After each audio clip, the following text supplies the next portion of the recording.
Hello, and welcome to today's lecture on one of the most consequential technologies of our time, CRISPR gene editing and its profound ethical and religious implications.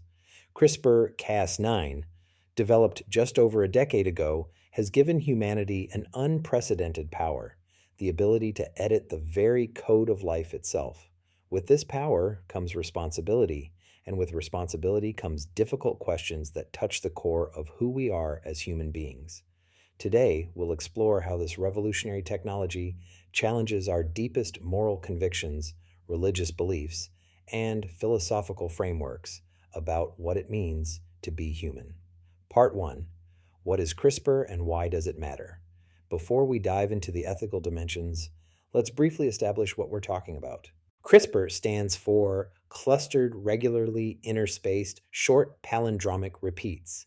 It's a gene editing tool that allows scientists to make precise changes to DNA with unprecedented accuracy, efficiency, and affordability. Think of it this way: if DNA is a book containing the instructions for life, CRISPR is like a molecular word processor that can find specific sentences, delete them, or replace them with new text. This technology matters ethically because it crosses a threshold. For the first time in human history, we can intentionally, precisely, and permanently alter the genetic heritage we pass to future generations. This isn't just medicine, it's evolution by human design. Part 2. Core Religious and Ethical Questions.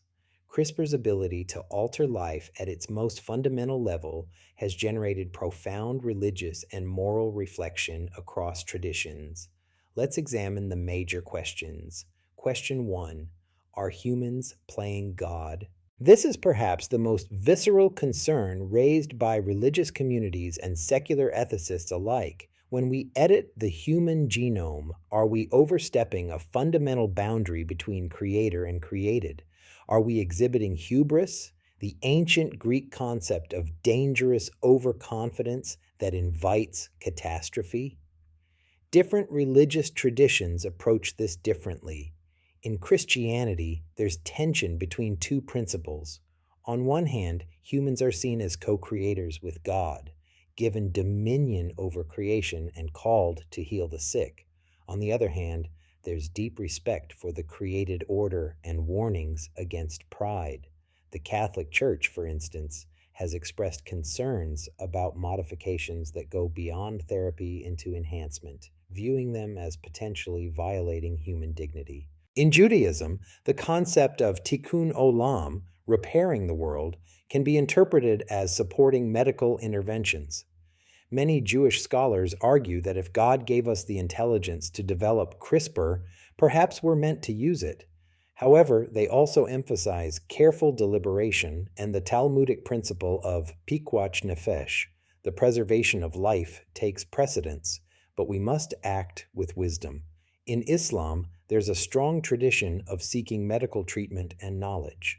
However, Islamic bioethicists debate whether germline editing changes past to future generations, respects the concept of humans as khalifa or stewards of creation, or whether it crosses into forbidden territory by fundamentally altering what Allah created.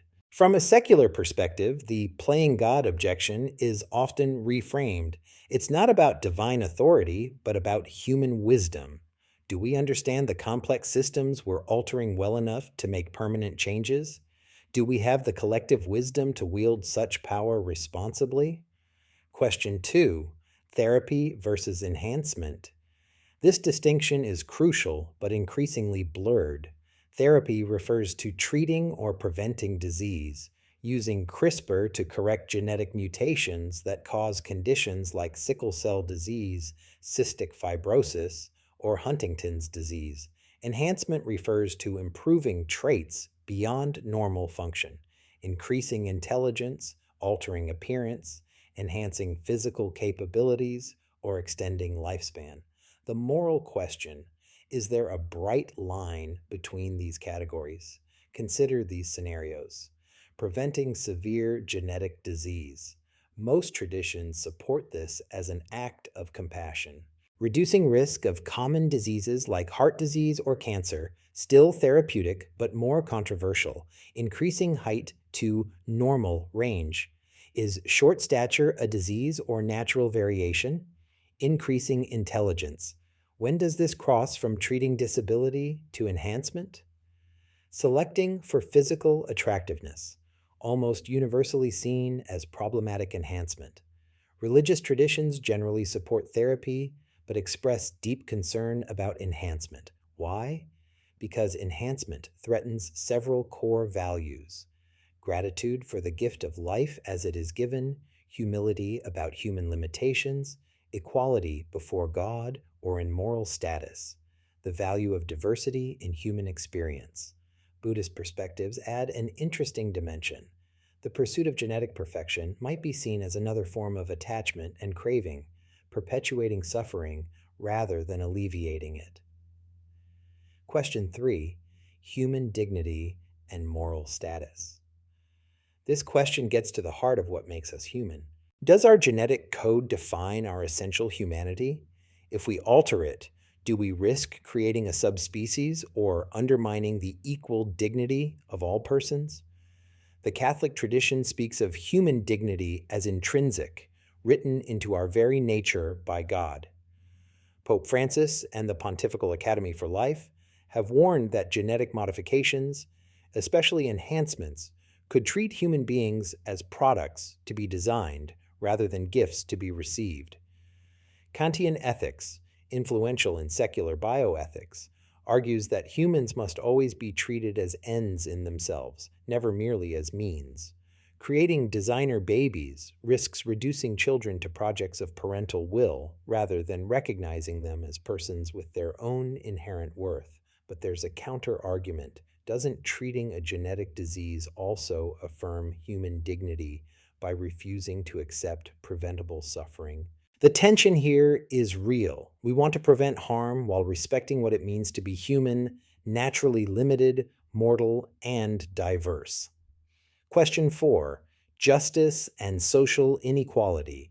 Finally, we must confront the distributive justice implications of CRISPR. Genetic technologies are expensive. In a world of profound inequality, there's a real danger that CRISPR could create or exacerbate a biological divide. Imagine a scenario. Wealthy families can afford to edit out disease risks and enhance their children's capabilities. Poor families cannot over generations. This creates not just social classes, but biological classes. The enhanced have genuine advantages in health, cognition, and longevity. Society becomes even more stratified, now with a genetic component. This isn't science fiction. It's a logical extension of current inequality combined with powerful technology. Liberation theology and social justice traditions in various religions emphasize God's preferential option for the poor. From this perspective, any technology that deepens inequality is morally problematic, regardless of its scientific merits. Islamic principles of justice, ADL, and communal welfare raise similar concerns about technologies that could benefit only the wealthy. Even from a secular social justice perspective, this is alarming. If genetic advantages can be purchased, we risk creating a hereditary aristocracy based not on noble birth but on genetic engineering. Part 3. Specific religious perspectives in depth. Let me now offer a more detailed look at how major religious traditions are grappling with CRISPR. Christian perspectives. Christianity is not monolithic on this issue. Catholic thought emphasizes the sanctity of life from conception, concern about embryo destruction in research, distinction between somatic, body, and germline, inheritable, editing. Generally more accepting of somatic gene therapy that doesn't affect future generations. Deep skepticism about germline editing and enhancement. Protestant perspectives vary widely. Some evangelical traditions share Catholic concerns about playing God. Other Protestant bioethicists, like Ted Peters, argue for co-creation theology, that humans are called to participate responsibly in shaping creation, emphasis on discernment, community deliberation, and prophetic caution. Orthodox Christian thought stresses the body as temple of the Holy Spirit. Theosis, the transformation of humanity toward divine likeness, but through spiritual means, not genetic engineering. Concern that genetic manipulation treats the body as mere matter rather than sacred vessel. Jewish perspectives. Judaism brings a rich tradition of legal reasoning and ethical debate. Key concepts, pikwach nefesh, saving life overrides almost all other commandments. This could support therapeutic use. Tikkun olam, repairing the world. We're commanded to heal, B'Tselem Elohim, humans created in God's image. But does editing violate this? Or is our creative capacity part of that image? The Talmudic tradition of rigorous debate means there's no single Jewish answer, but there's general support for therapy with careful oversight and more caution about enhancement. Islamic perspectives. Islamic bioethics draws on the Quran and Hadith as primary sources, Maqasid al-Sharia, the objectives of Islamic law, including preservation of life, intellect, and lineage, maslaha, public interest and welfare, fiqh, legal reasoning and scholarly interpretation. Many Islamic scholars support therapeutic applications that preserve life and prevent harm, viewing medical innovation as compatible with the role of humans as stewards.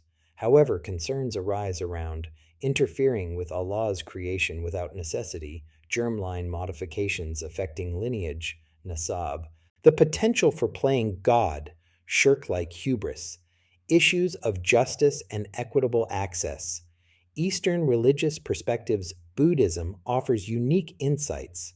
The concept of non-self, anatta, suggests genetic identity may be less central than Western traditions assume. The focus on compassion, karuna, could support alleviating suffering through genetic therapy. However, the doctrine of karma raises questions. Are we interfering with karmic consequences? The middle way suggests neither technological rejection nor unbridled enthusiasm, but wisdom and compassion in application. Hindu perspectives consider dharma, righteous living and duty. Does genetic editing fulfill our duty to prevent suffering? Karma and rebirth.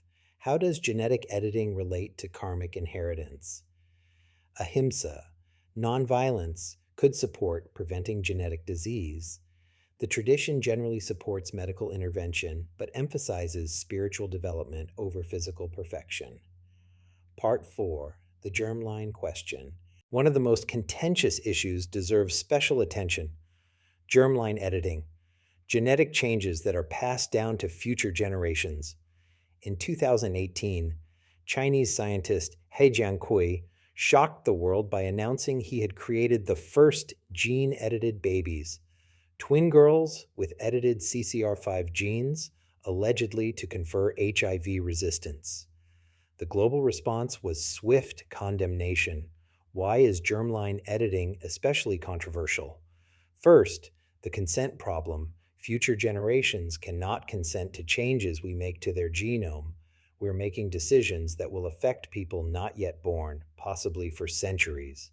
Second, the uncertainty problem. We don't fully understand the complexity of genetic systems. Unintended consequences could ripple through generations. Third, the inequality problem. Germline enhancements could create permanent biological divisions in humanity. Fourth, the sanctity problem. For many religious traditions, this crosses a fundamental line between healing individuals and redesigning humanity. Most religious and secular ethicists agree on a moratorium on germline editing until society can deliberate more thoroughly. However, some argue that with proper safeguards, preventing serious genetic disease in future children is morally obligatory, not forbidden. Part 5. Finding ethical frameworks forward. So where does this leave us? How do we navigate these profound questions? I want to suggest several principles that emerge from cross religious dialogue. 1. The precautionary principle. When consequences are uncertain and potentially catastrophic, we should proceed with extreme caution.